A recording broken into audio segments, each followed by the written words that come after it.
Hello good morning દીકરાઓ જય શ્રી કૃષ્ણ। ચાલો આજે આપણે સંકીર્ણ સંયોજનોમાં જોવા મળતી સમઘટકતાનો એક નવો પોઈન્ટ જોવાનો છે અને એ છે બંધારણીય સમઘટકતા। છેલ્લા 2-4 લેક્ચરની અંદર આપણે પૂર્ણ કરી ગયા છીએ અવકાશીય સમઘટકતા અને ભૌમિતિક સમઘટકતા, બરાબર। આજે આપણે પોઈન્ટ શરૂઆત કર્યો છે બંધારણીય સમઘટકતા અને આજે આપણે બંધારણીય સમઘટકતાને પૂર્ણ પણ કરવાની છે।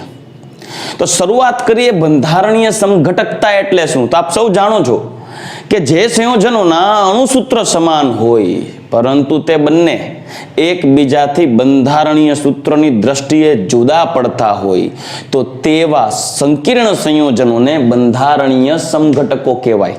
दीकराओ मुख्यत्वे आ बंधारणीय समघटकोने 4 भागमां वर्गीकृत करेल छे। एक छे बंधनीय समघटकता एटले के लिंकेज आइसोमरिज्म। बीजो पॉइंट छे संवर्ग समघटकता एटले के कोऑर्डिनेशन आइसोमरिज्म। त्रीजो पॉइंट छे आयनीय समघटकता एटले के आयोनिक आइसोमरिज्म અને લાસ્ટ વન છે હાઇડ્રેશન આઇસોમરિઝમ એટલે કે જલયોજિત સમઘટકતા। દીકરાઓ આયોનિક સમઘટકતા અને જલયોજિત સમઘટકતા લગભગ સમાન છે। ફરક એટલો છે કે આમાં જે ઘટના છે એવી જ ઘટના અહીં છે પણ અહીંયા આ ઘટનામાં પાણીનો અણુ ભાગ લેશે। કઈ રીતે થશે આપણે સ્પેશિયલી જ્યારે ઇન્ડિવિડ્યુઅલ જોશું એટલે ખબર પડશે। પણ શરૂઆત આપણે કરીએ છીએ અત્યારે બંધનીય સમઘટકતા એટલે કે લિંકેજ આઇસોમરિઝમ। દીકરો આપણે આગળના ટોપિકની અંદર એટલે કે આગળના જે લેક્ચર્સ હતા કે જેની અંદર આપણે જોઈ ગયા હતા લિગેન્ડ્સનું વર્ગીકરણ, રાઈટ। હવે એમાં લિગેન્ડના પ્રકારની વાત કરી ગયા હતા કે લિગેન્ડના પ્રકારો એટલે કે એકદંતીય, દ્વિદંતીય, બહુદંતીય એ તો જોઈ ગયા હતા પણ એક પોઈન્ટ હતો એમ્બિડેન્ટેડ લિગેન્ડ, યાદ હોય તો।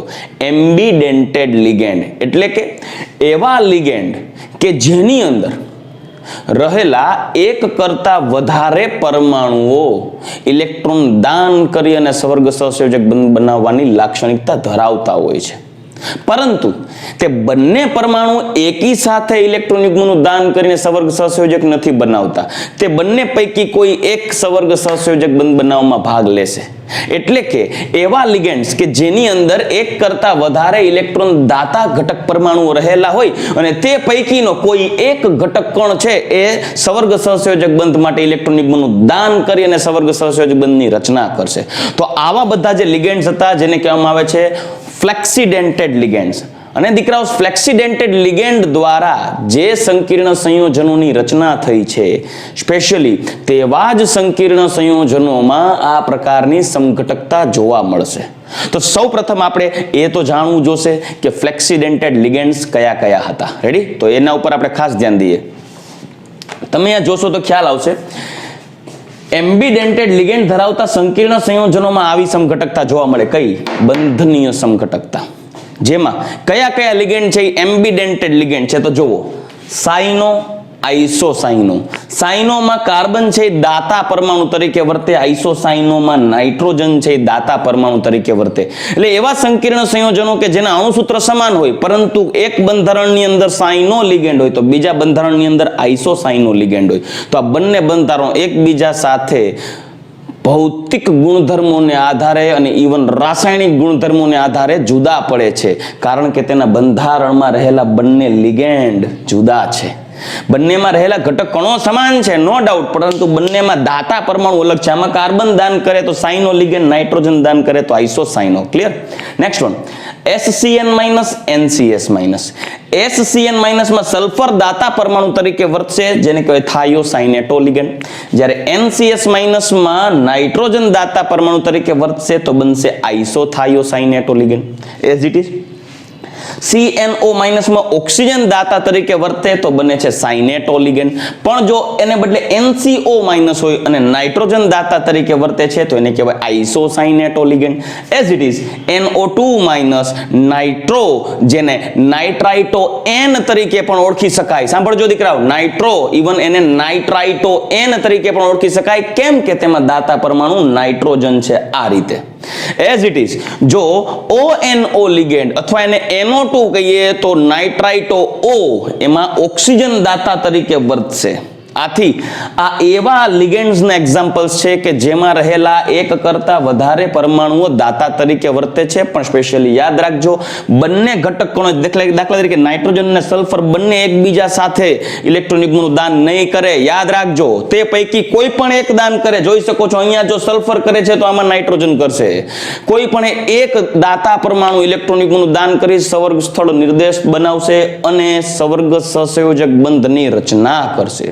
તો આવા પ્રકારના સંકીર્ણ સંયોજનોને, આવા પ્રકારના લિગેન્ડ્સને એમ્બિડેન્ટેડ લિગેન્ડ્સ કહેવાય. અને જે સંકીર્ણ સંયોજનોમાં આવા એમ્બિડેન્ટેડ લિગેન્ડ્સ હાજર હશે તેના દ્વારા જે સમઘટકો બને છે તેને કહેવાય બંધનીય સમઘટકતા, લિંકેજ. કેમ કે જેના દ્વારા લિંકેજ થયેલ છે, જેના દ્વારા બંધન થયેલ છે, એ બંધન માટે જવાબદાર ઘટક કણ જુદા જુદા છે. જો sulphur, nitrogen, oxygen, nitrogen, nitrogen, oxygen. Clear? Okay, તો હવે હું એક્ઝામ્પલ લઈએ દીકરાઓ. મારી પાસે એક એક્ઝામ્પલ છે CONH3 NO2Cl2. તમે અહીંયા જોઈ શકો છો કોબાલ્ટનો ઓક્સિડેશન આંક છે +3, NH3 અહીંયા નાઇટ્રોજન છે એ દાતા તરીકે વર્તશે. યાદ રાખજો નાઇટ્રોજન દાતા તરીકે વર્તશે. આ બંધારણને આધારે કહી શકાય. નામ થશે કોબાલ્ટનો ઓક્સિડેશન આંક +3 છે, ગણતરી કરશો એટલે pentaammine nitro cobalt 3 chloride. Pentaammine nitro cobalt 3 chloride. અને આમ પણ કહી શકો પેન્ટાએમાઇન અથવા તો પેન્ટાએમાઇન નાઇટ્રાઇટો. જો નાઇટ્રાઇટો વર્ડ વાપરો છો તો એન તો સ્પેસિફાઈ કરવું જ પડે, દર્શાવવું પડે કે નાઇટ્રોજન દ્વારા જોડાયેલ છે. નાઇટ્રાઇટો કોબાલ્ટ 3 ક્લોરાઇડ જેનો રંગ લાલ છે. આ સંકીર્ણ સંયોજનનો રંગ લાલ છે, પરંતુ જો નાઇટ્રોજનને બદલે ઓક્સિજન જોડાયેલ હોય આ રીતે, બાકી બધું સેમ છે. જોઈ શકો 5 એમોનિયા, કોબાલ્ટ, કેન્દ્રીય પરમાણુ સરખો છે, ક્લોરીન, બરાબર. પરંતુ જો 5 એમોનિયા જોડાયેલ છે તો આનું નામ થશે પેન્ટાએમાઇન નાઇટ્રાઇટો O. પેન્ટાએમાઇન નાઇટ્રાઇટો O cobalt 3 chloride. Ready? તો આ જે સંકીર્ણ સંયોજન છે એનો રંગ છે પીળો. જોઈ શકો છો આ બંને બંધારણમાં લિગેન્ડના દાતા પરમાણુ જુદા જુદા છે. તો આ બંને એકબીજાના લિંકેજ એટલે કે બંધનીય સમઘટક કહેવાય. ચાલો હવે આપણે વધારાના એક્ઝામ્પલ્સ લઈએ. દીકરાઓ હવે આપણે વધારાના એક્ઝામ્પલ્સ લેવા છે, પણ આ એક્ઝામ્પલ્સ યાદ નથી રાખવા, આપણે બનાવવા છે. તો એના માટે આપણી જૂની ટેકનિક ચાલુ કરો. કોઈ પણ એક કેન્દ્રીય પરમાણુ નક્કી કરો, કોઈ એક યોગ્ય ઓક્સિડેશન આંક નક્કી કરો +2 or +3. તેમની ફરતે લિગેન્ડ ગોઠવો, પણ એક લિગેન્ડ કેવો ગોઠવશું? એમ્બિડેન્ટેડ. અને તેમના જુદા જુદા બંધારણો દ્વારા બે સમઘટકોની રચના કરશું. ચાલો એક્ઝામ્પલ લઈએ એટલે તમને ખ્યાલ આવશે. માની લ્યો કે આપણે એક બીજું ઉદાહરણ લઈએ છીએ. કેન્દ્રીય પરમાણુ રાખીએ છીએ ક્રોમિયમ, તેની ફરતે હેક્ઝા કોઓર્ડિનેશન નંબર રાખીએ, એટલે કે 6 સવર્ગાંક રાખીએ.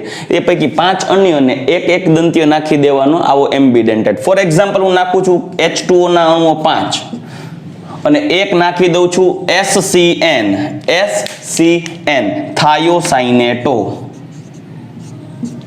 SCN. અને વિચારીએ કે ક્રોમિયમ છે એ +3 છે, તો આ -1 થશે એટલે ઓવરઓલ +2 થશે, એટલે ન્યુટ્રલ કરવા માટે નાખી દઈએ 12 ક્લોરીન.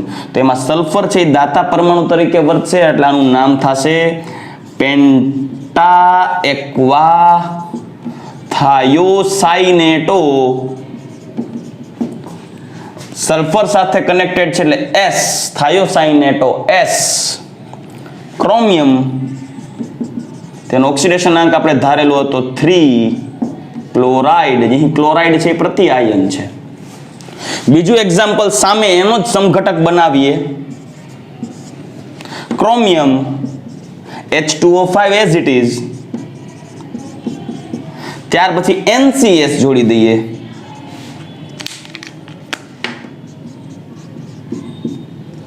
જેમાં દાતા પરમાણુ તરીકે વર્તશે નાઇટ્રોજન અને નામ થશે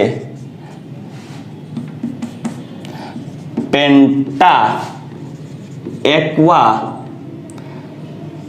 આઈસોથાયો સાઇનેટો એન ક્રોમિયમ 3 ક્લોરાઇડ. ચલો રેડી. હજી એક એક્ઝામ્પલ બનાવીએ.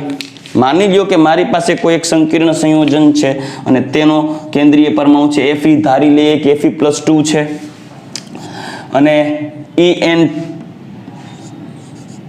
En ટ્વાઇસ ઇથેન 1,2 ડાયએમાઇન આપણે 6 સવર્ગાકોળું સંકીર્ણ સંયોજન બનાવવું છે. એક નાખી દઈએ Cl, બરાબર, બીજો નાખી દઈએ CnO +2 -2 થશે, બે થઈને -1 ને -1 -2 ન્યુટ્રલ. કેન્દ્રીય પરમાણુ ઓક્સિડેશનાંક +2 છે. નામ આવશે ક્લોરાઇડો. પછી 20 કૌંસમાં ઇથેન 1,2 ડાયએમાઇન. ત્યારબાદ cyanato iron 2. Ready. As it is તેનું બીજું ઉદાહરણ બનાવીએ તો એ થશે Fe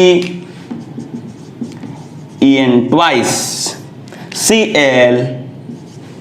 ત્યારબાદ આવશે NCO. અહીં દાતા પરમાણુ થશે નાઇટ્રોજન, અહીં દાતા પરમાણુ થશે ઓક્સિજન. અહીંયા સાઇનેટો માં તમે અહીંયા O દર્શાવી શકો. રેડી. જ્યારે આનું નામ થશે ક્લોરાઇડો 20 ઇથેન 1,2 ડાયએમાઇન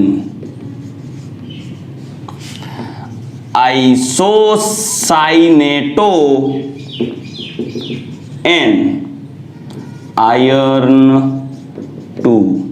ચાલો તો દીકરાઓ આપણે આ એક્ઝામ્પલ 3 એક્ઝામ્પલ જોઈ ગયા એકબીજાના લિંકેજ આઇસોમર એટલે કે બંધનીય સમઘટક. તો આ ઉપરાંત તમે આવા આટલા એમ્બિડેન્ટેડ લિગેન્ડ તમારી સમક્ષ રજૂ કરેલા છે. આમાંથી કોઈ પણ એક્ઝામ્પલ લઈ અને આવા અસંખ્ય સંકીર્ણ સંયોજનોની રચના કરી શકશો. રેડી. તો હવે આપણે નેક્સ્ટ પોઈન્ટનો અભ્યાસ કરીએ અને એ છે કોઓર્ડિનેશન સમઘટકતા એટલે કે સવર્ગ સમઘટકતા.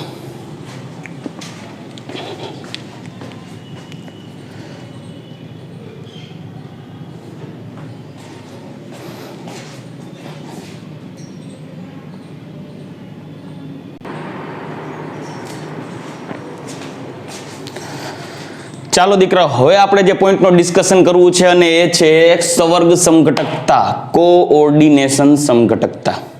દીકરાઓ સ્પેશિયલી આ ટોપિકની અંદર એવા સંકીર્ણ સંયોજનોનો ઉલ્લેખ થાય છે કે જેમાં ધન વીજભારિત અને ઋણ વીજભારિત સ્પીસીઝ એકી સાથે કનેક્ટેડ હોય. તમારી સામે એક એક્ઝામ્પલ પણ રાખેલું છે, તમે જોઈ શકો છો. આવા બે સવર્ગ સહસંયોજ, બે સવર્ગ સ્પીસીઝ એટલે કે બે પ્રથમ આકર્ષણ વર્તુળ ધરાવતા સંકીર્ણ સંયોજનો આપણે IUPAC નામકરણ સમયે પણ આપણે આની ચર્ચા કરી ગયા હતા. તો આવા પ્રકારના જે સંકીર્ણ સંયોજનો છે સ્પેશિયલી એની અંદર આવા પ્રકારની સમઘટકતા જોવા મળે છે. બહુ સિમ્પલ છે. તેની અંદર બંને સવર્ગ સ્પીસીઝ પૈકી એક સવર્ગ સ્પીસીઝ જે ડાબી બાજુ છે જે ધન વીજભારિત હશે અને બીજી સવર્ગ સ્પીસીઝ જે જમણી બાજુ છે જેને ઋણ વીજભારિત કહેવાય. એમાં ડાબી બાજુ ધન વીજભારિત સ્પીસીઝની કેન્દ્રીય પરમાણુ સાથે જોડાયેલ લિગેન્ડ અને જમણી બાજુ રહેલ ઋણ વીજભારિત સ્પીસીઝના કેન્દ્રીય પરમાણુ સાથે રહેલ લિગેન્ડ, આ બંને લિગેન્ડ એક્સચેન્જ થશે એટલે હેરાફેરી થઈ, અદલા બદલી થઈ અને આ સાયનાઇડ લિગેન્ડ કોબાલ્ટ સાથે જોડાઈ જાય અને એમોનિયા લિગેન્ડ છે ક્રોમિયમ સાથે જોડાઈ જાય. ત્યારે જ્યારે જોડાશે ત્યારે કેવી ઘટના થશે તો જો ક્રોમિયમ અને કોબાલ્ટ આ બંનેનો ઓક્સિડેશન આંક પેલા ગણી લઈએ તો એમોનિયા ન્યુટ્રલ છે, 6 સાયનાઇડ એટલે ઓવરઓલ -6 થશે. આથી બંને ધાતુ આયન +3+3. હવે કોબાલ્ટ +3 ઓક્સિડેશન આંક ધરાવે, એમોનિયા તો ન્યુટ્રલ હોય તો ઓવરઓલ સવર્ગ સ્પીસીસ +3 થશે. જ્યારે ક્રોમિયમ +3 છે ને સાયનાઇડ 6 -6 થાય ઓવરઓલ એટલે આ સવર્ગ સ્પીસીસ -3 થાય. પણ જ્યારે 6 સાયનાઇડ કોબાલ્ટ સાથે જોડાય ત્યારે CONH3 ને બદલે આ 6 સાયનાઇડ લિગેન્ડ કોબાલ્ટ સાથે જોડાશે ને ત્યારે COCN6 થશે, પણ ઉપર -3 ચાર્જ આવશે. જ્યારે ક્રોમિયમ સાથે 6 એમોનિયા લિગેન્ડ જોડાશે ત્યારે ક્રોમિયમ ઉપર +3 ચાર્જ છે, એમોનિયા ન્યુટ્રલ એટલે CrNH36 ઉપર +3 ચાર્જ આવશે. પણ જ્યારે એનું લખાણ કરવાનું થશે, એનું સૂત્ર દર્શાવવાનું થશે ત્યારે IUPAC ના નિયમોને આધીન રહેવું પડશે. અને એમાં કીધેલું છે કે ધન વીજભારિત સ્પીસીઝને ડાબી બાજુ લખવી. એટલે જ્યારે લિગેન્ડ્સ એક્સચેન્જ થાય છે ત્યારે ક્રોમિયમની ફરતે 6 એમોનિયા આવવાથી Cr+3 સવર્ગ સ્પીસીઝની રચના થશે. એટલે એ સવર્ગ સ્પીસીઝને પહેલા લખવું પડશે. જોઈ શકો છો CrNH36+3 અને CO ની ફરતે 6 CN આવી જતા હોવાથી COCN6-3 થશે. દીકરાઓ, એક રીતે જોતા, એક નજરે જોતા એવું લાગે કે સર તમે તો કાંઈ નહીં, આ કેન્દ્રીય પરમાણુ એક્સચેન્જ કરે, જો CO અહીંયા લઈ લીધો, CO અહીંયા લઈ લીધો, એવું લાગે. રિયાલિટી એ નથી. હકીકત તો એવી છે કે કેન્દ્રીય પરમાણુ સાથે જોડાયેલ લિગેન્ડ્સનું એક્સચેન્જ થાય છે. સાયનાઇડો લિગેન્ડ, સાયનો લિગેન્ડ કોબાલ્ટ સાથે અને એમાઇન લિગેન્ડ ક્રોમિયમ સાથે જોડાય. યાદ રાખજો, જ્યારે એમાઇન 6 એમાઇન ક્રોમિયમ સાથે જોડાય છે ત્યારે ક્રોમિયમ યુક્ત સવર્ગ સ્પીસીઝ ધન વીજભારિત બને. અને એ ક્રોમિયમ યુક્ત સવર્ગ સ્પીસીઝ એમોનિયા ધરાવતું સવર્ગ સ્પીસીઝ ધન વીજભારિત બનશે. એટલે એને પહેલા તો ડાબી બાજુ લખવું પડશે. જ્યારે કોબાલ્ટ સાથે 6 સાયનાઇડો લિગેન્ડ, સાયનો લિગેન્ડ જોડાશે ત્યારે તે કોબાલ્ટ યુક્ત સવર્ગ સ્પીસીઝ -3 ચાર્જ ધરાવતું ઋણ વીજભારિત સ્પીસીઝ બનશે. તો એને ડાબી બાજુ લખેલું, જમણી બાજુ લખેલું છે. IUPAC નામની વાત કરીએ તો સૌ પ્રથમ છે ધન વીજભારિત આયનનું નામ લખો, એટલે હેક્ઝા એમાઇન કોબાલ્ટ 3. જમણી બાજુ ઋણ વીજભારિત આયન હેક્ઝા સાયનોક્રોમેટ, કેમ કે ઋણ વીજભારિત સ્પીસીઝ છે એટલે ક્રોમેટ 3. આ ધન વીજભારિત સ્પીસીઝ હતું એટલે કેન્દ્રીય પરમાણુ નામ as it is, right, IUPAC ના નિયમાનુસાર એઝ ઇટ ઇઝ. હવે એનો કોઓર્ડિનેશન સમઘટક લખીએ તો હેક્ઝા એમાઇન ક્રોમિયમ 3, હવે ક્રોમિયમ 3 થઈ ગયું, અને હેક્ઝા સાયનો કોબાલ્ટેટ 3. જોઈ શકો છો બંને એકબીજાના સવર્ગ સમઘટક થશે. કેમ કે કેન્દ્રીય પરમાણુ ફરતે જોડાયેલ લિગેન્ડ છે એક્સચેન્જ થઈ ગયા. અહીંયા કોબાલ્ટ સાથે એમાઇન હતું, હવે અહીંયા કોબાલ્ટ સાથે સાયનો થઈ ગયું. અહીંયા ક્રોમિયમ સાથે સાયનાઇડ હતા, અહીંયા ક્રોમિયમ સાથે એમાઇન લિગેન્ડ આવી ગયા. તમે જોઈ શકો છો. રેડી? તો આવા તમે લોટ્સ ઓફ એક્ઝામ્પલ્સ બનાવી શકો છો. પણ દીકરાઓ, એક બાબતને ખાસ યાદ રાખશું, એવું નેસેસરી નથી, એવું જરૂરી નથી કે બધા જ લિગેન્ડ્સ એકી સાથે એક્સચેન્જ થઈ જાય. બની શકે કે કોઈ એક લિગેન્ડ જ એક્સચેન્જ થાય. અને એક લિગેન્ડ એક્સચેન્જ થાય ને ત્યારે સંકીર્ણ સંયોજનોનું રચના લખવા ટાઈમે ધ્યાન રાખવાનું કે જે સવર્ગ સ્પીસીઝ ધન વીજભારિત બનેલી હશે એને ડાબી બાજુ લખવાનું રહેશે, અને ઋણ વીજભારિત બનેલી હશે એને જમણી બાજુ લખવાનું થશે. ચાલો તો આપણે એના એક્ઝામ્પલ્સ જોઈ લઈએ એટલે તમને ખ્યાલ આવશે. તો હવે એક નવું એક્ઝામ્પલ લખું. ચાલો, માની લ્યો કે બીજું ઉદાહરણ, મારી પાસે એક સવર્ગ સહસંયોજક સંયોજન છે જેમાં કેન્દ્રીય પરમાણુ દાખલા તરીકે આયર્ન છે. આયર્ન, આપણે આયર્નને વિચારી લઈએ કે તે +3 છે અને તેની ફરતે 6 H2O લિગેન્ડ છે, એટલે +3 થઈ ગયું. જ્યારે તેની સાથે અન્ય કોઈ સંકીર્ણ સંયોજન એટલે કે સવર્ગ સ્પીસીઝ જોડાયેલ છે કોબાલ્ટ, તેને પણ +3 ધારી લઈએ, અને તેની ફરતે 6 Cl લિગેન્ડ જોડાયેલ છે. તો આના ઉપર CO+3 અને 6 Cl માઇનસ એટલે -6, તો +3 -6 એટલે આના ઉપર આવશે -3 ચાર્જ. તો ઓવરઓલ બંને સવર્ગ સ્પીસીઝની તમે ઉદાહરણ જોશો એટલે ખ્યાલ આવશે કે FeH2O6 માં Fe છે એ +3 હોવાને કારણે અહીંયા +3 આવશે, જ્યારે CO+3 અને Cl6 -6 ઓવરઓલ -3 આવશે. તો +3 ઓક્સિડેશનાંક +3 ઓક્સિડેશનાંક. ચાલો, હવે એકી સાથે બધા લિગેન્ડ તમે એક્સચેન્જ કરી શકો છો, પણ 1 by 1 પણ એક્સચેન્જ થઈ શકે. તો હવે આ સંકીર્ણ સંયોજનનું નામ શું થયું? Hexa aqua.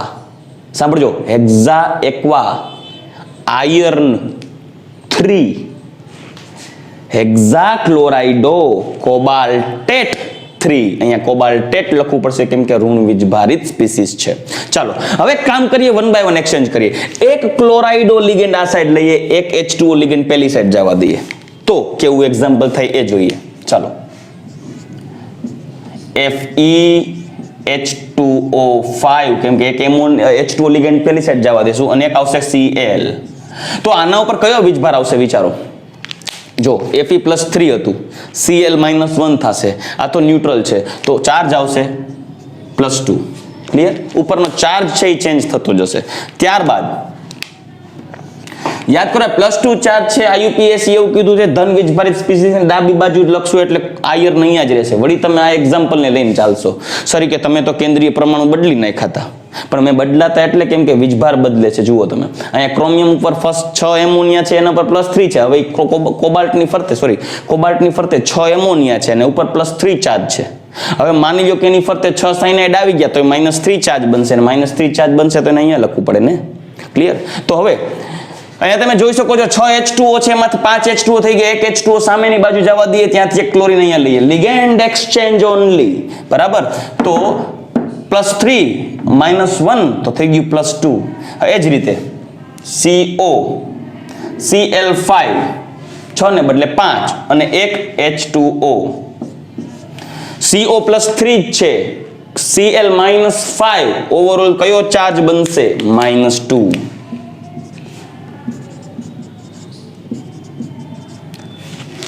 તો આ બંને બંધારણો એકબીજાના સવર્ગ સમઘટકો થયા દીકરાઓ. ખાસ યાદ રાખો, શું થયા? સવર્ગ સમઘટકો. ચલો હજી આગળ વધીએ. આનું નામ થશે penta aqua chlorido iron 3. Aqua penta chlorido cobaltate 3.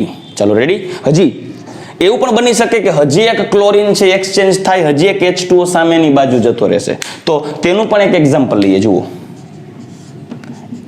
FeH2O4 Cl2.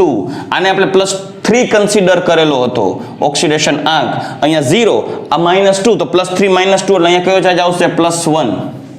ત્યારે સામે કોબાલ્ટ Cl4 H2O twice, અહીંયા +3 વિચારેલો છે, Cl-4 થશે ચારેય થઈને એટલે -1. અહીંયા આ ભાગ હજી સવર્ગ સ્પીસીસ માઇનસ હોવાથી એને જમણી બાજુ જ લખવાનું થશે. આ સવર્ગ સ્પીસીસ છે ધન વીજભારી છે અને ડાબી બાજુ જ લખેલો છે. તો આ પણ આ બધા ત્રણે ત્રણ એકબીજાના સવર્ગ સમઘટકો જ કહેવાય. ચાલો આના નામ જોઈએ તો ટેટ્રા એક્વા ડાઇક્લોરાઇડો આયર્ન 3, ડાઈ એક્વા ટેટ્રાક્લોરાઇડો કોબાલ્ટ 3. હવે યાદ રાખો, તમને એવું થશે કે સર હવે આપણે 3 Cl અને 3 H2O એક્સચેન્જ કરીએ, 3 Cl અને 3 H2O એક્સચેન્જ કરીએ તો? પણ દીકરાઓ એક્સચેન્જ કરવાનો એક મુદ્દો યાદ રાખજો. બંને સવર્ગ સ્પીસીસ ધન વીજભારિત અને ઋણ ભારિત જોડાયેલ હોવી જોઈએ. ક્યારેય બે ન્યુટ્રલ સ્પીસીસ નહીં જોડાય. પણ યાદ રાખો, હું લાલ રંગથી એક ઉદાહરણ બનાવું છું. હજી એક H2O અને Cl એક્સચેન્જ કરો, FeH2O3 Cl3 અને Cl3 અને H2O3. પણ જો આપણે આને +3 કલ્પના કરીએ છીએ, +3 તો આ તો ન્યુટ્રલ થઈ જશે. I +3 તો આ ન્યુટ્રલ. શું કરવાને? +3 તો 3 Cl neutral, +3 cobalt 3 Cl neutral. હવે ન્યુટ્રલ હોય તો આ બંને એકબીજા સાથે જોડાય જ નહીં, અને જોડાય જ નહીં તો આ બંને એકબીજાના સવર્ગ સમઘટક, આ બંને છે તો આ બંને છે એ આના સમઘટક કઈ રીતે થયા? સમજાય છે? આ બંને જોડાયેલા જ નથી કેમ કે ન્યુટ્રલ છે, એટલે આ સવર્ગ સમઘટક પોસિબલ નથી. યાદ રાખજો, શક્ય નથી કેમ કે તેના ઉપર વીજભાર જ નથી. વીજભાર હોવો જોઈએ તો એ બંને સવર્ગ સ્પીસીસ જોડાયેલા હોય. એટલે જ્યારે બે ઉપર ન્યુટ્રલ ચાર્જ આવે ને ત્યારે તેને સવર્ગ સમઘટકમાં કન્સિડર ન કરાય, કેમ કે સવર્ગ સમઘટક બનાવવા માટે બંને જોડાયેલા હોવા જોઈએ. પણ આ તો ન્યુટ્રલ થઈ ગયા. સમજાય છે? ન્યુટ્રલ થઈ જાય એટલે આ સંકીર્ણ સંયોજન બંને સવર્ગ સ્પીસીસ જોડાયેલા દર્શાવતો નથી. આથી આવા પ્રકારનું બંધારણ એ આ પ્રકારના સંકીર્ણ સંયોજન માટે સવર્ગ સમઘટક ન બને. પણ હજી વિચાર હોય કે સર હજી એક કામ કરો તો હજી Cl આડાવડા કરી નાખો. તો જોવો હવે ખાસ એક Cl આ બાજુ લઈ લેશો ને તો Fe+3 અને 4 Cl થઈ જશે ને તો અહીંયા માઇનસ ચાર્જ આવશે અને માઇનસ ચાર્જ આવશે તો મારે આને રાઈટ સાઈડ લખવું પડશે.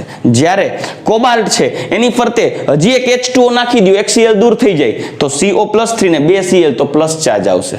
તો હવે એક કામ કરીએ, એક Cl ને બદલે બે Cl અને H2O એક્સચેન્જ કરવામાં, 2 Cl અહીંયા લઈ લ્યો એટલે Cl થઈ જશે 4 અને 2 H2O સામે લઈ લ્યો એટલે H2O થઈ જશે 4.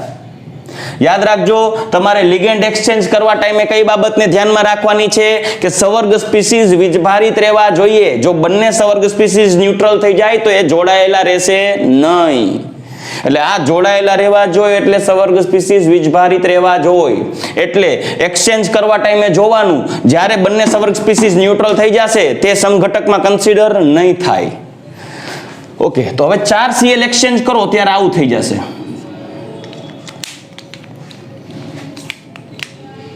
આ કોબાલ્ટ અહીંયા આવી જશે CO, કેમ કે તેની પાસે 2 Cl2 રહેશે અને 4 H2O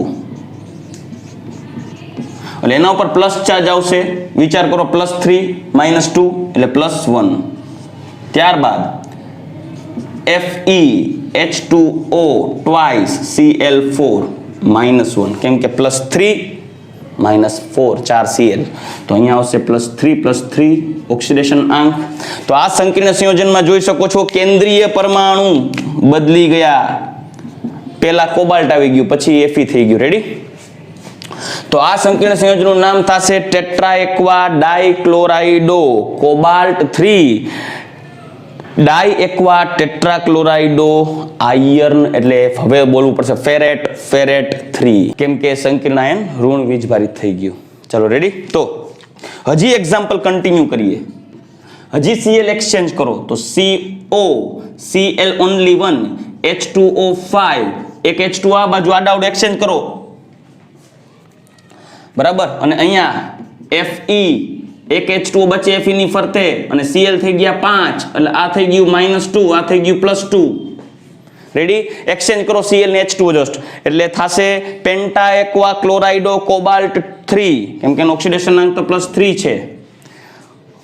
એક્વા પેન્ટાક્લોરાઇડો ફેરેટ 3, કેમ કે એનો ઓક્સિડેશન અંક +3 છે. અને લાસ્ટ હવે H2O ને Cl એક એક્સચેન્જ કરવાના રહ્યા તો CO અહીંયા આવશે H2O6 +3 અને FeCl6 -3, જેનું નામ થશે હેક્ઝાએક્વા કોબાલ્ટ 3 હેક્ઝાક્લોરાઇડો ફેરેટ 3. તો દીકરાઓ, આ પહેલું, આ બીજું એક્ઝામ્પલ, આ ત્રીજું, આ ચોથું કન્સિડર નહીં થાય. આ ચોથું આ થશે કેમ કે આ તો ન્યુટ્રલ થઈ ગયા હતા. 5 અને 6, આ 6 એ 6 એકબીજાના સવર્ગ સમઘટકો કહેવાય, કેમ કે તેના કેન્દ્રીય પરમાણુની ફરતે જોડાયેલા લિગેન્ડ્સ એકબીજાના સવર્ગ સ્પીસીઝમાં ઇન્ટર એક્સચેન્જ દર્શાવે છે. આ જ એક્ઝામ્પલ આપણે જોઈ ગયા દીકરાઓ, એમાં સીધા એકી સાથે બધા જ એક્સચેન્જ કરી નાખેલા હતા. આ બધા જ એક્સચેન્જને ધ્યાનમાં લ્યો તો પહેલું અને છેલ્લું એક્ઝામ્પલ જુઓ, એવું જ દેખાશે. 6 6 Cl અહીંયા ને 6 6 H2O આ બાજુ, CO ને Fe આડાવડા થઈ ગયા.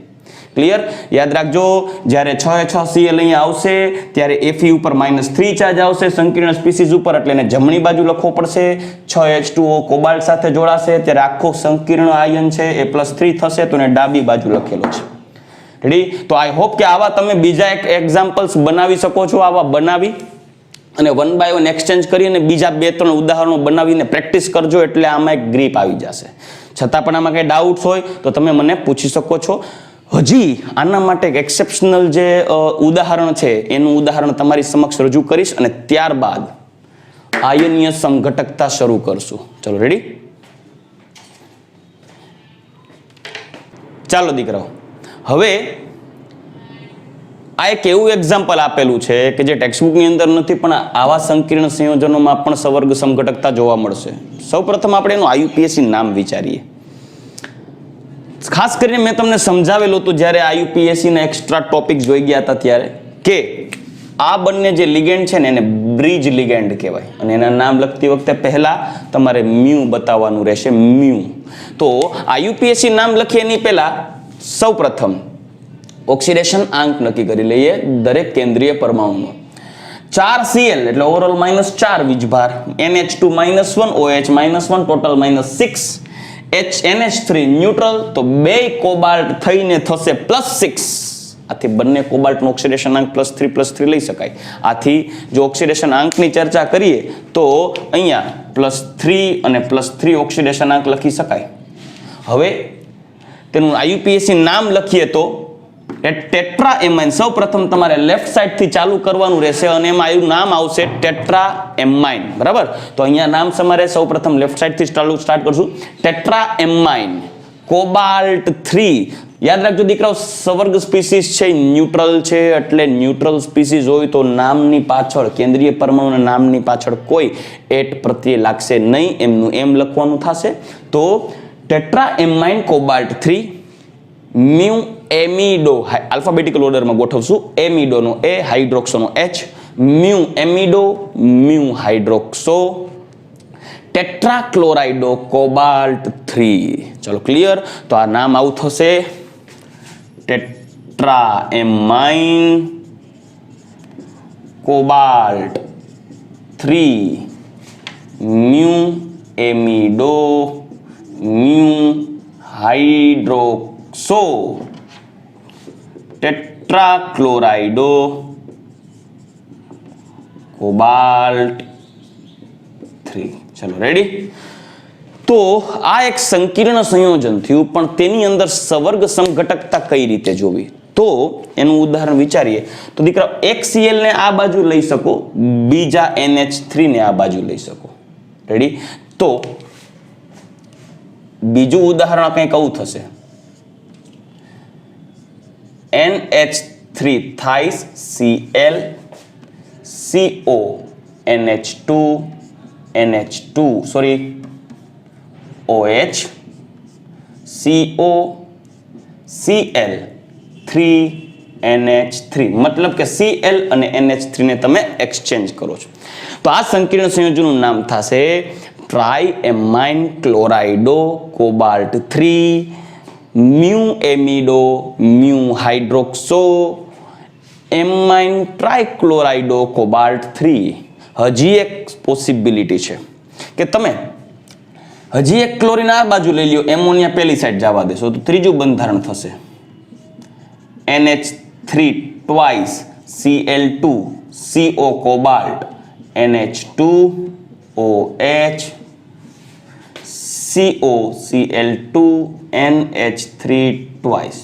તો આ સંકીર્ણ સંયોજન પણ તમે જોઈ શકો છો. લિગેન્ડ એક્સચેન્જ કરીએ છીએ, એક Cl અહીંયા આપો છો, એક એમોનિયા પેલી સાઈડ જવા દો, તો નામ થશે ડાઇએમાઇન ડાઇક્લોરાઇડો cobalt 3, mu amido, mu હાઇડ્રોક્સો, ડાઇએમાઇન ડાઇક્લોરાઇડો cobalt 3.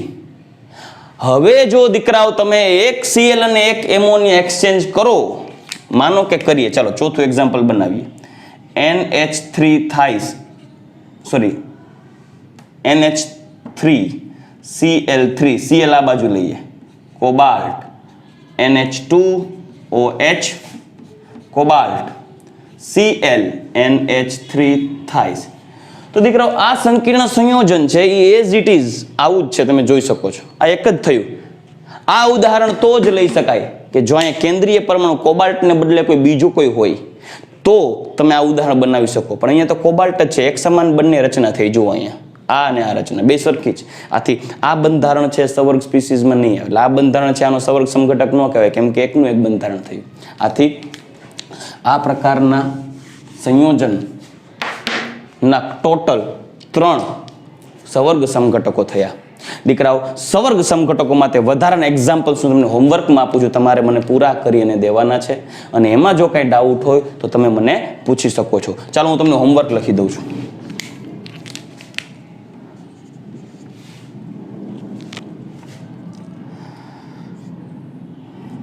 Cobalt H2O6, nickel CN6, ત્યારબાદ ક્રોમિયમ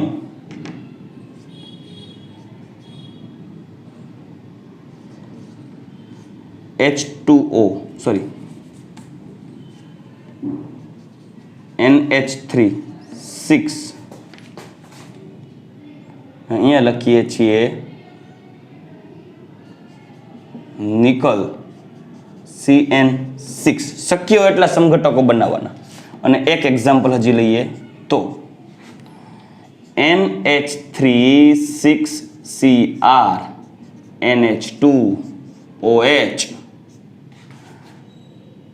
અહીંયા લખું છું કોબાલ્ટ અને Cl6 4 ચલો તો આ બે પ્રકારનું સંકીર્ણ સંયોજન છે તેના પણ જોજો બંને કેન્દ્રીય પરમાણુ જુદા છે. શક્ય તેટલા સમઘટકો બનાવીને તમારે મને દેવાના છે. આમાં જો કોઈ ડાઉટ હોય તો તમે મને પૂછી શકો છો. તો હવે આજે આપણે આ પોઈન્ટ પૂરો કરી ગયા છે સવર્ગ સમઘટકતા અને હવે આપણો નેક્સ્ટ પોઈન્ટ રહેશે આયનીય સમઘટકતા.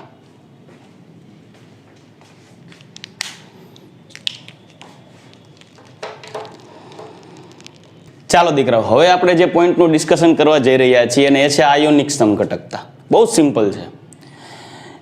એવા ઋણ વીજભારિત આયનો હોય કે જે પોતે એક લિગેન્ડ તરીકે વર્તવાની ક્ષમતા ધરાવતા હોય છે. તો તેવા સંકીર્ણ સંયોજનોમાં કોઈ ઋણ વીજભારિત પ્રતિઆયન એ પોતે કેન્દ્રીય પરમાણુની ફરતે રહેલા લિગેન્ડનું વિસ્થાપન કરી અને પોતે લિગેન્ડ તરીકે વર્તે અને લિગેન્ડ તરીકે રહેલા કોઈ આયનને પ્રતિ આયનમાં રૂપાંતરિત કરી નાખે અને જે બંધારણની રચના થાય ને તે બંને એકબીજાના આયોનિક સમઘટક કહેવાય. શા માટે? કેમ કે તેમાં ઋણ વીજભારિત લિગેન્ડ અને ઋણ વીજભારિત આયન પ્રતિ આયન આ બંને એક્સચેન્જ થાય, ઋણ વીજભારિત પ્રતિ આયન લિગેન્ડ બની જાય ને ઋણ વીજભારિત લિગેન્ડ છે પ્રતિ આયન બની જાય. તો આવા પ્રકારની જે સમઘટકતા છે તેને આયોનિક સમઘટકતા કહેવાય. એક્ઝામ્પલ જોવો પહેલા હું તમને એક એક્ઝામ્પલ અહીંયા દર્શાવું છું. તમે જોઈ શકો છો પેન્ટાએમાઇન ક્લોરાઇડો કોબાલ્ટ 2 બ્રોમાઇડ પ્રકારનું એક સંકીર્ણ સંયોજન છે જેમાં અહીં આ Cl- ક્લોરાઇડો લિગેન્ડ તરીકે વર્તે છે જ્યારે Br- બ્રોમાઇડ પ્રતિ આયન તરીકે વર્તે છે. પરંતુ Br- ની પોતાની એક લિગેન્ડ તરીકે વર્તવાની ક્ષમતા છે. આથી જો તેનું કોઈ એવું સંકીર્ણ સંયોજન બને કે જેમાં Br છે એ અંદર આવે અને Cl- છે એ બહાર આવી જાય, બરાબર, તો એ આવા પ્રકારના સંકીર્ણ સંયોજનની રચના થાય. આ બીજું ઉદાહરણ જોઈ શકો છો જેમાં Br છે એ લિગેન્ડ તરીકે વર્તે છે અને Cl- છે એ પ્રતિ આયન તરીકે વર્તે છે. તો આ બંનેના બંધારણીય સૂત્રમાં આ ફેર છે કે જે પ્રતિ આયન છે લિગેન્ડ બને છે અને જે લિગેન્ડ છે એ પ્રતિ આયન બને છે, પરંતુ તેમના અણુસૂત્ર સરખા થાય. તો આ બંને એકબીજાના આયોનિક સમઘટક કહેવાય. તો આ સંયોજનનું નામ થશે પેન્ટાએમાઇન બ્રોમાઇડો કોબાલ્ટ 3 ક્લોરાઇડ. ચલો બીજું એક્ઝામ્પલ આપું તમને દીકરાઓ. અહીં પ્લેટિનમનો ઓક્સિડેશન અંક +4 થશે. આપ જોઈ શકો છો. કોઈ પણ સંકીર્ણ સંયોજનનું તમે ઉદાહરણ બનાવી શકો છો. દાખલા તરીકે પ્લેટિનમ +4 તરીકે કન્સિડર કરો. એમોનિયા 4 અને ડાઇડેન્ટેડ SO4-2 જેને ડાઇડેન્ટેડ લીધું. દીકરાઓ SO4-2 એક ફ્લેક્સિડેન્ટેડ લિગેન્ડ છે જે આપણે નીટના એક્સ્ટ્રા લેક્ચરમાં આપણે જોશું. પણ ફ્લેક્સિડેન્ટેડ લિગેન્ડ છે ને ફ્લેક્સિડેન્ટેડ લિગેન્ડ એટલે ફ્લેક્સિડેન્ટેડ, સાંભળજો, એ લિગેન્ડ એટલે એવો લિગેન્ડ કે જે દ્વિદંતીય તરીકે પણ વર્તી શકે અને જરૂર જણાય એકદંતીય તરીકે પણ વર્તી શકે. એટલે મેં અહીંયા એવા એક્ઝામ્પલ સેટ કરેલા છે કે જેમાં સલ્ફેટ મેં એવું ઉદાહરણ બતાવ્યું છે જે ફ્લેક્સિડેન્ટેડ છે, જે દ્વિદંતીય તરીકે પણ વર્તી શકે છે અને અહીંયા ઉદાહરણ બતાવીશ તેની અંદર એકદંતીય તરીકે પણ વર્તે છે. એટલે તમારા માઇન્ડમાં કોન્સેપ્ટ ક્લિયર રહે. ચલો તો એક સંકીર્ણ સંયોજન મેં બનાવ્યું છે જેમાં પ્લેટિનમ +4 ધારેલો છે. 6 સવર્ગાંક વાળું સંકીર્ણ સંયોજન બનાવ્યું છે જેમાં 4 એમોનિયા છે અને SO4-2 દ્વિદંતીય છે. Pt +4 છે, એમોનિયા ન્યુટ્રલ, SO4-2 તો બહાર પ્રતિઆયન CO3-2 છે, ઓવરઓલ ન્યુટ્રલ. તો નામ થશે ટેટ્રા એક્વા સલ્ફેટો પ્લેટિનમ 4 કાર્બોનેટ. તો અહીંયા તમે જોઈ શકો છો સલ્ફેટ અને કાર્બોનેટ એક્સચેન્જ થાય છે. કાર્બોનેટ પ્રતિઆયન તરીકે હતો જે લિગેન્ડ બને છે અને સલ્ફેટ લિગેન્ડ હતો તે પ્રતિઆયન બની અને એક નવા આયોનિક સમઘટક બનાવી શકાય અને જેનું નામ થશે ટેટ્રાએમાઇન કાર્બોનેટો પ્લેટિનમ 4 સલ્ફેટ. તો આ બંને એકબીજાના આયોનિક સમઘટકો થયા. તો હવે આયોનિક સમઘટકોની વ્યાખ્યા જોઈએ. સંકીર્ણ સંયોજનમાં રહેલ પ્રતિઆયન, સંકીર્ણ સંયોજનમાં રહેલ પ્રતિઆયન પોતે લિગેન્ડ તરીકે વર્તે અને લિગેન્ડ સવર્ગ સ્પીસીઝનો જે લિગેન્ડ છે પ્રતિઆયન તરીકે વિસ્થાપિત થાય. સાંભળજો, સંકીર્ણ આયનમાં, સંકીર્ણ સંયોજનમાં રહેલો પ્રતિઆયન પોતે લિગેન્ડ તરીકે વર્તે અને સવર્ગ સ્પીસીઝમાં રહેલો લિગેન્ડ એ વિસ્થાપિત થઈને પોતે પ્રતિઆયનમાં રૂપાંતરણ પામે અને જે સમઘટકોની રચના થાય તેને કહેવાય આયોનિક સમઘટક. ચાલો હજી એક એક્ઝામ્પલ તમારી સામે રાખું છું. નોંધ વાંચો, સલ્ફેટો લિગેન્ડ છે એ ફ્લેક્સિડેન્ટેડ લિગેન્ડ છે, એટલે કે તે એક દંતીય અને દ્વિદંતીય તરીકે પણ વર્તી શકે, એટલે એની ડેન્ટિસિટી એક કરતા વધારે પ્રકારની છે એવું કહેવાય. આથી આ એક સંકીર્ણ સંયોજન તમે જોઈ શકો છો, 6 સવર્ગાંક ધરાવતું સંકીર્ણ સંયોજન છે. કોબાલ્ટ +3 વિચારીએ તો NH3,5Br, જેમાં પેન્ટા એક્વા બ્રોમાઇડો કોબાલ્ટ 3 સલ્ફેટ, જેમાં CO+3 છે, Br- એટલે ઉપર +2 તો ન્યુટ્રલ થશે SO4- દ્વારા.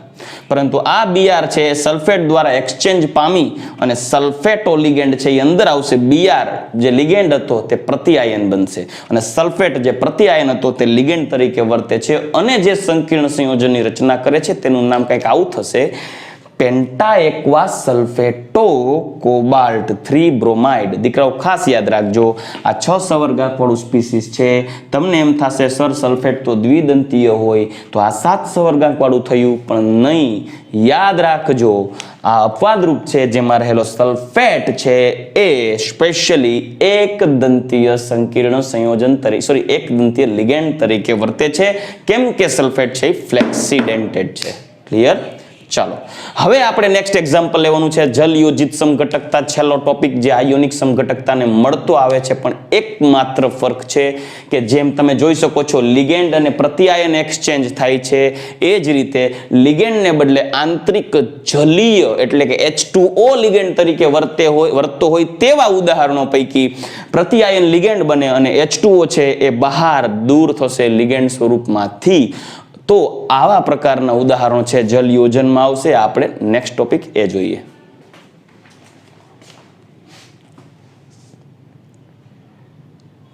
ચાલો દીકરાઓ, હવે જે આપણો પોઈન્ટ છે એ છે જલયોજન સમઘટકતા. દીકરાઓ, આ જલયોજન સમઘટકતા છે ને એ આયોનિક સમઘટકતા જેવી જ છે, કેમ કે આપણે આયોનિક સમઘટકતામાં જોઈ ગયા કે એક પ્રતિઆયન હતો એ ઋણ વીજભારિત લિગેન્ડ સાથે એક્સચેન્જ પામે અને પ્રતિઆયન લિગેન્ડ તરીકે વર્તે, લિગેન્ડ છે એ પ્રતિઆયન તરીકે વર્તે. એઝ ઇટ ઇઝ સ્પેશિયલી જ્યારે કોઈ જલીય ક્ષાર છે, હાઇડ્રેટેડ સોલ્ટ છે, જેમાં કેટલા પાણીના અણુ લિગેન્ડ તરીકે જોડાયેલા છે, કેટલા પાણીના અણુ છે એ મુક્ત અણુ તરીકે જોડાયેલ છે, એના વિશેની માહિતી લેવા માટે જલયોજન સમઘટકતાનો ઉપયોગ કરવામાં આવે છે. અને આયોનિક સમઘટકતાની જેમ એક ઋણ વીજભારિત પ્રતિઆયન છે એ અંદર આવશે, લિગેન્ડ તરીકે વર્તશે, ત્યારે અંદર રહેલો H2O છે એ મુક્ત H2O સ્વરૂપે બહાર જશે. તો આવો જ એક કોન્સેપ્ટ આપણે જોવાનો છે, એટલે ખાસ પહેલા તો એક નજર નાખશું આ પોઈન્ટ ઉપર. એની પહેલા આપણે એક ઉદાહરણ લઈએ, એના આધારે જલયોજન સમઘટકતા સરળતાથી સમજી શકાશે. દીકરાઓ, મારી પાસે એક સંકીર્ણ સંયોજન છે CrCl3 6H2O. આ CrCl3 ના બંધારણીય સૂત્ર દોરીએ તો આપણે એવી કલ્પના કરીએ કે ધારો કે 6H2O લિગેન્ડ તરીકે વર્તે છે અને 3Cl છે પ્રતિઆયન છે, એટલે આવું એક સંકીર્ણ સંયોજનની રચના થઈ, હેક્ઝા એક્વા ક્રોમિયમ 3 ક્લોરાઇડ. આ સંકીર્ણ સંયોજનનો રંગ છે જાંબલી રંગ. પણ વાત આપણી એવી છે દીકરાઓ કે આપણે આ સંકીર્ણ સંયોજનનું બંધારણ આવું છે એ કેમ ખબર પડશે? તો એના માટે હું એક્સ્ટ્રા રિએક્શન તમને બતાવું છું કે આ સંકીર્ણ સંયોજનની નિર્જળીકરણ કારક H2SO4 સાથે પ્રક્રિયા કરાવો. નિર્જળીકરણ કારક એટલે કે H2SO4 નિર્જળીકરણ કારક તરીકે વર્તે અને પાણીના અણુને દૂર કરે. પણ ચોખવટ કરવી જરૂરી છે કે H2SO4 એ સવર્ગ સહસંયોજક બનતી જે H2O લિગેન્ડ તરીકે જોડાયેલા છે ને તેનો વાળે વાકો કરી શકતો નથી. એટલે કે H2SO4 દ્વારા લિગેન્ડ તરીકે જોડાયેલા H2O દૂર નહીં થાય, પણ જે મુક્ત અણુ હશે H2O ના કે જે માત્ર આંતરાણવીય આકર્ષણ બળ દ્વારા કે હાઇડ્રોજન બળ દ્વારા જોડાયેલા હશે, માત્ર તે જ દૂર થશે. એટલે કે દાખલા તરીકે આ બીજા એક્ઝામ્પલ જોશો તો ખ્યાલ આવશે કે તેમાં H2O છે એ બહાર મુક્ત અણુ તરીકે જોડાયેલા છે. આથી H2SO4 આવા H2O અણુને દૂર કરી શકે, પણ લિગેન્ડ તરીકે જોડાયેલા H2O ને દૂર કરી શકતું નથી. આથી આ બંધારણમાં કેટલા H2O લિગેન્ડ તરીકે વર્તે છે તે નક્કી કરવું હોય તો તમારે આ અણુસૂત્ર ધરાવતા સંકીર્ણ સંયોજનની પ્રક્રિયા H2SO4 સાથે કરાવો અને જો એક પણ પાણીનું અણુ દૂર ન થાય તો સમજી લેવાનું કે 6 H2O લિગેન્ડ તરીકે વર્તે છે અને 3 ક્લોરાઇડ છે એ પ્રતિઆયન તરીકે વર્તે છે. પણ એ 3Cl પ્રતિઆયન તરીકે વર્તે છે એ જજમેન્ટ લેવું હોય તો મેં પહેલા જ આપણે આ અભ્યાસ કરી ગયા છે વર્નરના સિદ્ધાંત ઉપર કે જેટલા આયનો પ્રતિઆયન તરીકે જોડાયેલા હશે એ પ્રતિઆયનો તેના દ્રાવણમાં આયનીકરણ પામી શકે. આથી આના દ્રાવણની અંદર 3Cl આયન મુક્ત સ્વરૂપે હશે. આથી જો હું AgNO3 સાથે પ્રક્રિયા કરાવું સિલ્વર નાઇટ્રેટ સાથે તો સિલ્વર નાઇટ્રેટનું વધુ પ્રમાણ હશે તો તે AgCl ના 3 અવક્ષેપ આપશે, 3 મોલ. આથી 3 મોલ AgCl ના સફેદ અવક્ષેપ આવે તો સમજી લેવું કે 3Cl છે એ પ્રતિઆયન તરીકે વર્તે છે. બીજું એક્ઝામ્પલ લઈએ જલયોજન સમઘટકતાની દ્રષ્ટિએ તો એક H2O બહાર લઈએ અને એક Cl અંદર લિગેન્ડ તરીકે વર્તે એટલે કે 6 લિગેન્ડ H2O ના હોય એમાંથી એક H2O મુક્ત H2O તરીકે આવે જ્યારે 3 પ્રતિઆયન Cl માઇનસ છે જે પૈકી એક Cl છે એ ક્લોરાઇડો લિગેન્ડ તરીકે વર્તી અંદર આવશે. એક પ્રકારનું એક્સચેન્જ જ થયું Cl માઇનસ આયન કે ઋણ વીજભારિત પ્રતિઆયન અને H2O વચ્ચે એક્સચેન્જ આયોનિક સમઘટકતાની જેમ જ. તો આ પ્રકારનું જે સંકીર્ણ સંયોજન છે તેનો રંગ બદલે છે. જો દીકરાઓ ભૂરો લીલો રંગ થયો મતલબ કે તેના ભૌતિક અને રાસાયણિક ગુણધર્મ બદલશે. બતાવું કઈ રીતે રાસાયણિક ગુણધર્મ બદલે છે. આ સંકીર્ણ સંયોજનનું બંધારણ છે આવું છે એટલે કે આ પૈકી 5 H2O લિગેન્ડ અને એક H2O સાદા આયન તરીકે વર્તે છે એટલે કે એક H2O મુક્ત અણુ તરીકે વર્તે છે. કેમ ખબર પડશે? તો કાંઈ નથી કરવાનું. આ સંકીર્ણ સંયોજનની H2SO4 સાથે પ્રક્રિયા કરી લ્યો. H2SO4 નિર્જલીકરણ કારક તરીકે વર્તશે અને એક H2O દૂર થાય તો સમજી લેવાનું 1 મોલ H2O દૂર થાય તો 6 પૈકી 5 H2O લિગેન્ડ છે એક H2O છે મુક્ત અણુ તરીકે છે. અને AgNO3 સાથે પ્રક્રિયા કરાવો તો જો માત્ર 2 મોલ AgCl મળે તો એ પ્રૂફ છે કે 2 મોલ AgCl મળતા હોવાથી 3Cl પૈકી 1 Cl લિગેન્ડ તરીકે છે અને 2 Cl છે એ મુક્ત પ્રતિઆયન તરીકે છે. તો આવા પ્રકારનું સંકીર્ણ સંયોજન હોઈ શકે. હજી એક H2O બહાર લઈએ અને એક Cl પ્રતિઆયનમાંથી લિગેન્ડ તરીકે વર્તે એક્સચેન્જ કરીએ તો આવા પ્રકારના સંકીર્ણ સંયોજનની રચના થાય. ખબર કેમ પડે કે આવું અણુસૂત્ર ધરાવતું હશે? તો તમને કોઈ પ્રશ્ન પૂછે કે મારી પાસે આપેલ સંકીર્ણ સંયોજન છે, આ સંકીર્ણ સંયોજનની H2SO4 સાથે પ્રક્રિયા કરવામાં આવે ત્યારે 2 મોલ H2O અને 1 મોલ AgCl બને છે AgNO3 સાથે. તો આપેલ બંધારણો પૈકી કયું બંધારણ અસ્તિત્વ ધરાવે? તો ત્રીજું બંધારણ. કારણ કે 1 મોલ AgCl ઉત્પન્ન થાય છે મતલબ એક જ Cl પ્રતિઆયન તરીકે વર્તે, 2 Cl છે લિગેન્ડ તરીકે અને H2SO4 સાથે 2 મોલ H2O મુક્ત થાય મતલબ 2 મોલ છે 2 H2O મુક્ત H2O અણુ તરીકે અને 4 H2O લિગેન્ડ તરીકે વર્તે. હજી એક કામ કરો, હજી એક Cl અંદર લઈ લ્યો, H2O બહાર લઈ લ્યો તો CrH2O3Cl3.